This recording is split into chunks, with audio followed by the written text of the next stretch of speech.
Depression पे एक और इम्पॉर्टेंट चीज़ मैं ये जानना चाहता हूँ, साइको सोशल फैक्टर की क्या होता है ये। नमस्कार, मैं हूँ विश्वनाथ गोराई और मेरे साथ है फेमस काउंसलर और हीलर राकेश दीक्षित जी। सर बहुत बहुत स्वागत है। नमस्कार। नमस्कार Vishwanath ji.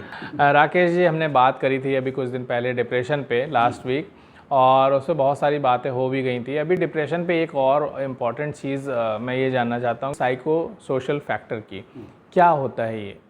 Psycho social factor में ये होता है कि हमारा माइंड हर समय निगेटिव थॉट जनरेट कर रहा है और उस निगेटिव थॉट के पीछे का कारण है एक रॉन्ग एटीट्यूड, जिसमें हम हमेशा लोगों को ब्लेम करते रहते हैं। कभी सास को करते हैं, कभी बॉस को करते हैं, कभी बच्चों को करते हैं और कभी फ्रेंड्स को करते हैं। अगर ये स्टेज शुरू हो रही है, इसका मतलब है मैं साइको सोशल फैक्टर में हूँ। ऐसी कंडीशन में जनरली देखने में आता है कि आम आदमी भी ब्लेम करता है कि ये नहीं करना है, वो उसकी वजह से हो गया, आज हम यहाँ आ रहे थे वो हो गया इसलिए ये हो गया, ऐसा हो गया वैसा हो गया। तो ये ब्लेम जनरल लाइफ में भी होता है। हम कब समझे कि ये डिप्रेशन या साइको सोशल फैक्टर में हम पहुँच चुके हैं। या फर्स्ट स्टेज है या second first stage. Stage second stage. जैसे अगर बुखार किसी को हल्का है तो वो नॉर्मल है, लेकिन बुखार एक हफ्ते तक नहीं उतरता तब फिर कहते हैं नहीं टेस्ट कराइए क्योंकि हो सकता है कुछ वैसे हो सिम्टम्स। इसमें पहला स्टेज तो यहीं से चेक कर सकते हैं कि अगर मान लो कि एक बहू सास की बुराई कर रही है, सास पर कमियां ढूंढ रही है, तो वो कमियां केवल वहीं तक नहीं रह गई, अब वो कमियां हस्बैंड पर भी आ गई है, अब वो कमियां बच्चों पर भी आ गई है, अब वो कहीं ना कहीं अपने घर पर को भी कह रही है कि मेरा घर उसकी कंपेयर कर रही है और कह रही है कि मेरा घर बेहतर नहीं, कंफर्ट नहीं है।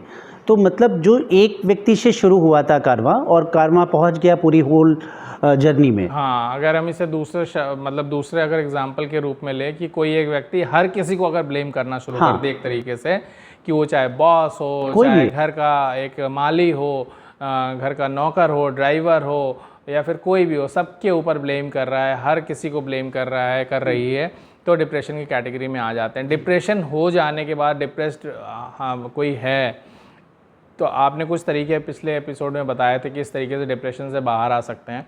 लेकिन डिप्रेशन जब सुसाइडल तक पहुंच जाता है तो उस सिचुएशन में जो अगल बगल के फैमिली मेम्बर्स होते हैं उनको किस तरीके से उसका ख्याल रखना चाहिए, क्या क्या किस तरीके के व्यवहार करने चाहिए, किस तरीके के व्यवहार नहीं करने चाहिए। सबसे पहले तो उनकी फैमिली मेम्बर को ये चाहिए कि हर व्यक्ति के अंदर कोई ना कोई क्वालिटी होती है, राइट।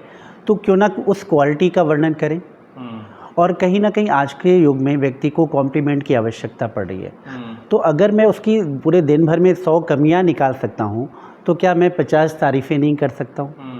अगर मैं कॉम्प्लीमेंट दूंगा तो कम से कम उसकी सेल्फ स्टीम हाई होगी, राइट। और उसे मैं कहीं ना कहीं ये कहूँगा कि मैं हूँ, मैं आपके साथ खड़ा हूँ।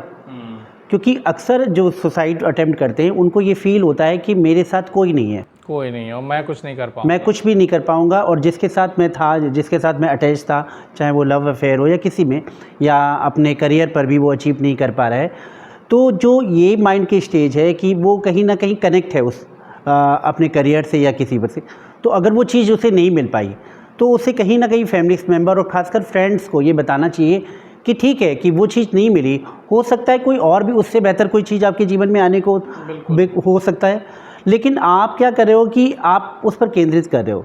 तो वही फ्रेंड्स एंड परिवार हेल्पफुल होता है आपके लिए। वो बताता है कि कहीं ना कहीं ठीक है, आपको वो चीज़ नहीं प्राप्त हुई, लेकिन मैं आपके साथ इस समय भी हूँ। केवल हम आजकल जो एक एस्पेक्ट है, आप फ्रेंड्स को भी देखिए, या कि केवल हम एंजॉय के समय मिलते हैं। जब व्यक्ति परेशान हो रहा होता है तब दूर भागते हैं, तब हम उससे दूर भागते हैं और कहते हैं कि यार ये तो व्यक्ति हमेशा एक ही बात करता है, रोना रोता रहता है। तो आप फिर फ्रेंड्स किस बात का?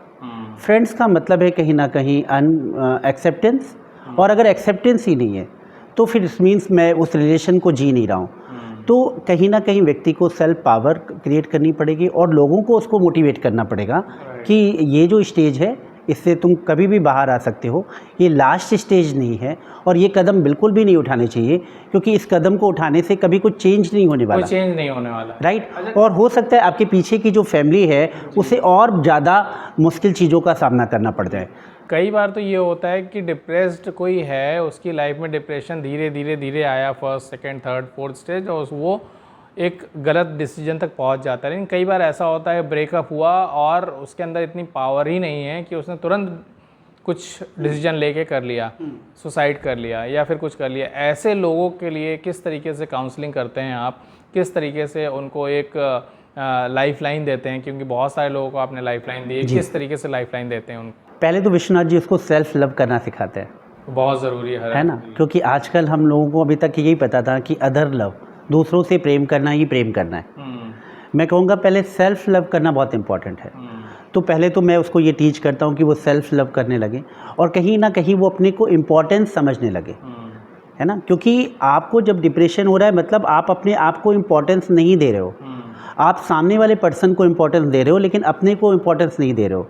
जैसे कि जस्ट लाइक एक रिश्ता है, अगर एक व्यक्ति ने उस रिश्ते के लिए बहुत कुछ किया, आपको लगता है कि उसने मेरी सब चीज़ों का ध्यान रखा, केयर करी, सब कुछ राइट, लेकिन अगर उसने 80% किया है तो 20% आपने भी तो किया है ना।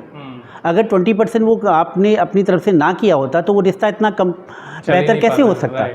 तो इस कारण आपकी भी अपनी इम्पोर्टेंस है, राइट। तो जब वो उस व्यक्ति को, पहले मैं उसे बताता हूँ कि आपकी अपनी भी इम्पोर्टेंस है। इस काउंसलिंग में बहुत सारे तरीके होते हैं जिसमें व्यक्ति को ये बताया जाता है कि आप कितने महत्वपूर्ण हो दुनिया के, राइट। और एक चीज़ और मैं कहूँगा, इसमें एक बड़ा अफर्मेशन काम आता है। अगर मैं मॉर्निंग में ये बोलूँ हर दिन मैं पहले से बेहतर और बेहतर और बेहतर होता जा रहा हूँ, ये अफर्मेशन बहुत इम्पॉर्टेंट रोल प्ले करता है इस स्टेज पर रहने के लिए। क्या बात है। तो जनरली अगर कोई डिप्रेस्ड व्यक्ति है, डिप्रेशन में है और उसे डिप्रेशन से बाहर आना है, अपनी ज़िंदगी फिर से एक सामान्य जीवन जीना है, तो उसके लिए काउंसलिंग एक बहुत अच्छा तरीका हो सकता है। और कुछ टिप्स देना चाहेंगे क्या कि घर पे ही कोई व्यक्ति कर सकते हैं? एक तो आपने बहुत अच्छी एक बात कही, वो तो बहुत बाद के स्टेज के लिए, लेकिन इनिशियली डिप्रेस्ड ना हो, डिप्रेशन उसकी लाइफ में घुसे ही ना, बिल्कुल मस्त रहे, क्या तरीके हैं? जैसे जनरली होता है कि डिप्रेशन उसको टच भी ना कर पाए। ठीक है, तो वही पहले सेल्फ चेकिंग कि आपका जो माइंड थॉट क्रिएट कर रहा है वो थॉट क्या है। अगर आप वैसे नहीं समझ पा रहे हैं तो हो सकता है डायरी से लिखना शुरू करिए आप अपना थॉट, और थॉट के साथ साथ उस थॉट में इमोशंस कौन सा ऐड ऑन हो रहा है। अगर थॉट और इमोशंस को आप अलग अलग करना सीख जाएंगे तो नो डाउट आपकी स्टेज जहाँ पर हैं उससे आप बेहतर फील कर पाएंगे। एक एग्जांपल के तौर पे कैसे समझेंगे? जैसे मेरे थॉट एक क्रिएट हुआ कि मैं अभी यहाँ से अपने इस शूट के बाद मैं घर जाऊँगा तो मैं आराम करूँगा, सोऊंगा। अब इसमें इमोशंस को कैसे समझूँ मैं? ठीक है कि मान लीजिए आपने फील किया ना, आपने पहले से एक इमेजनरी थॉट क्रिएट किया कि मैं घर जाऊँगा, आराम करूँगा, और बाई चांस उस दिन लाइट नहीं आ रही है या आपका एसी वर्क नहीं कर रहा है। तो एसी वर्क नहीं कर रहा है ये एक प्रॉब्लम है, लेकिन मेरे साथ ही ऐसा क्यों होता है कि जब भी मैं कोई विचार करता हूँ कि मेरे साथ ऐसा होगा वो नहीं होता है। तो जब ऐसे विक्टिमाइज आपका एटीट्यूड होगा तो इसका मतलब है वो जो विक्टिमाइज इमोशंस हैं, थॉट तो ये था कि मैं जाऊंगा घर में कंफर्ट होगा, ये तो थॉट था, लेकिन वो जो इमोशंस ऐड ऑन हो गए उस कारण वो एक डिप्रेस्ड स्टेज क्रिएट हो जाती है। तो इसलिए डिप्रेस्ड स्टेज से बाहर निकलने के लिए अपना थॉट और अपना इमोशंस दोनों को अलग अलग करना शुरू करिए, और हो सकता है ये 11 दिन के बाद इसमें चेंजेस आना शुरू हो जाते हैं। तो इस चेंजेस को आप भी फील कर पाएंगे जब आप इस तरीके की मेडिटेशंस करेंगे और काउंसलर के साथ प्रैक्टिस करेंगे चीज़ों को, और सर ने जो वीडियो में बताया उन चीज़ों को इम्प्लीमेंट करेंगे, एक्शन लेंगे। सिर्फ वीडियो देख लेने से, सुन लेने से, समझ लेने से कुछ नहीं होने वाला, इसके लिए प्रैक्टिस बहुत ज़रूरी है। और सेल्फ चेक, जैसा सर ने बताया, सेल्फ चेक वो लाइफ के हर स्टेज पे हर किसी को करना है, चाहे वो डिप्रेस्ड है, नहीं है, सामान्य लाइफ जी रहा है, बहुत खुश है, सब कुछ अवेलेबल है। और इसको ऐसे भी विश्वनाथ जी कह सकते हैं कि अदर चेकिंग हमने बहुत अच्छे से करी है, हमारा माइंड आदत है चेकिंग करने की। हमने चेक कर लिया आप कैसे हैं, आपकी स्माइल कैसी है, आपके कपड़े कैसे हैं, लेकिन अपने को मतलब ये नहीं आपका माइंड ट्रेंड है, बट वो अदर की जगह वो सेल्फ लाना है। सेल्फ लाना है बहुत आसान सा शिफ्टिंग है। जो अदर चेकिंग कर रहा है इट मीन्स मतलब माइंड चेक कर ले। और सेल्फ चेक में भी ऐसा नहीं कि अपने आप को विक्टिमाइज हमेशा करना कि मेरे से ये नहीं होता, मेरे से वो नहीं होता, मेरे से वो नहीं होता, मैं ये नहीं कर पा रहा, मेरे अंदर ये कमियां है, मैं ये नहीं लैंग्वेज नहीं बोल पाता, मैं वो नहीं कर पाता, मैं अच्छे तरीके से प्रेजेंट नहीं कर पाता, ये सब नहीं लाना। वो कारण है कि कहीं ना कहीं अगर आप वीकर थॉट जनरेट कर रहे हो तो आपकी माइंड की एनर्जी वीक हो रही है। पहले तो ये समझना है कि अगर आपने वीकर थॉट जनरेट किया तो माइंड की एनर्जी ऑटोमेटिक वीक हो जाएगी। इसकी जगह मैं पावरफुल थॉट जनरेट करूं जिससे माइंड की जो पावर है, एफिशिएंसी, वो हाई हो जाए। और जब माइंड की एफिशिएंसी हाई हो जाती है तो कोई भी प्रॉब्लम आप आसानी से सॉल्व कर लोगे। और अगर माइंड की एफिशिएंसी वीक है, लोअर थॉट क्रिएट हो रहे हैं, तो छोटी सी भी प्रॉब्लम आपको बड़ी फील हो जाती है। होता है ना कि छोटी प्रॉब्लम को छोटे ही रहने देना है और इस वीडियो को बार बार देखना है, कई बार देखना है, तब चीज़ें आपके लाइफ में इम्प्लीमेंट होंगी।